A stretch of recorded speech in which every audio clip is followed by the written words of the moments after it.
This is Inside Indiana Business Radio for the morning of Monday, July 24th, 2023. I'm Kate Sharon.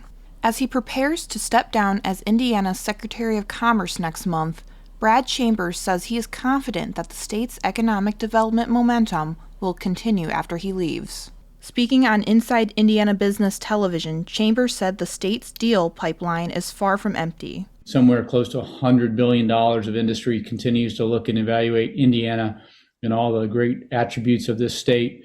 And so, it's not going to surprise me at all that the hits just keep on coming here over the next few months, even into next year. When asked about potential plans to run for governor, Chambers said he is focused on getting to the finish line in his current position and will then give it some thought and consideration.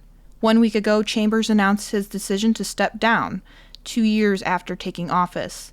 In each of those 2 years, Indiana saw a record amount of economic investment. One of Chambers' key strategies was the creation of state-sponsored megasites. The first is the more than 10,000-acre LEAP Innovation and Research District in Lebanon, which landed Eli Lilly & Co.'s $3.7 billion manufacturing campus, and is envisioned as the anchor of a 63-mile hard-tech corridor connecting downtown Indianapolis and Purdue University's West Lafayette campus. 5 Indiana businesses were named to Forbes' Best Small Employers list. The ranking saw Indianapolis-based Ice Miller LLP at number 28, Maryville-based Sentier Bank at number 57, Rose-Hulman Institute of Technology in Terre Haute at 67, Goshen College at number 166, and Greenwood Village South at number 229. The finalists were distilled from a pool of 10,000. The ranking evaluated employers on factors such as comprehensive benefits, development programs, and a diverse workplace. Reed Health will delay closing a Connorsville Fitness Center in lieu of potential new ownership. IIB's Alex Brown has more. The center was slated to close on July 31st as part of a restructuring strategy from the health system to reduce costs and become more efficient. The annual financial gap is projected to be about $43 million. Reed Health said a community business owner expressed interest in the center, so the center will remain open through September 30th to allow time for potential transition discussions. The closure of the center was included in a number of cost-cutting measures announced last week. The Richmond-based health system blamed the measures on a widening gap between rising expenses and reduced reimbursement rates from insurance providers. Along with the Connorsville Center shuttering, that also meant 25 executive leadership and middle management jobs were eliminated, and the employee wellness, sports performance, and massage therapy departments were closed. Alex Brown, Inside Indiana Business Radio. From the number one source for Indiana business news, this is Inside Indiana Business Radio. For 25 years, we've had the honor of telling the story of Indiana business. More than 1,300 shows, 8,000 interviews. We've traveled from Valparaiso to Versailles, Fort Wayne to Fort Branch, and everywhere in between. And we are just getting started. Our team is passionate about Indiana business because your story is worth telling.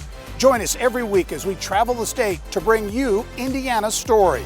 Inside Indiana Business, 25 years and counting. The Indiana Economic Development Corporation's Small Business Center is expanding services to help diverse clients through $2 million in new funding.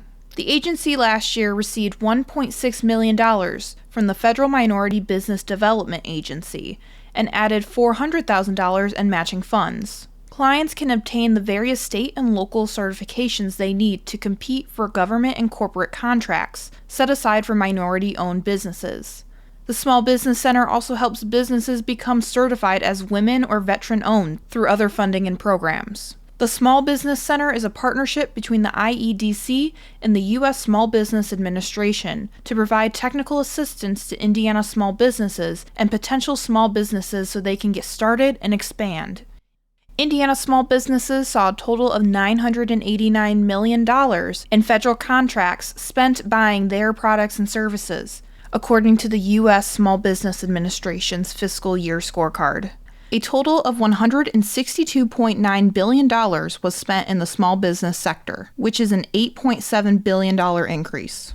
DuPont parents may soon have a new playground to take their children to if a $40,000 crowdfunding campaign proves successful.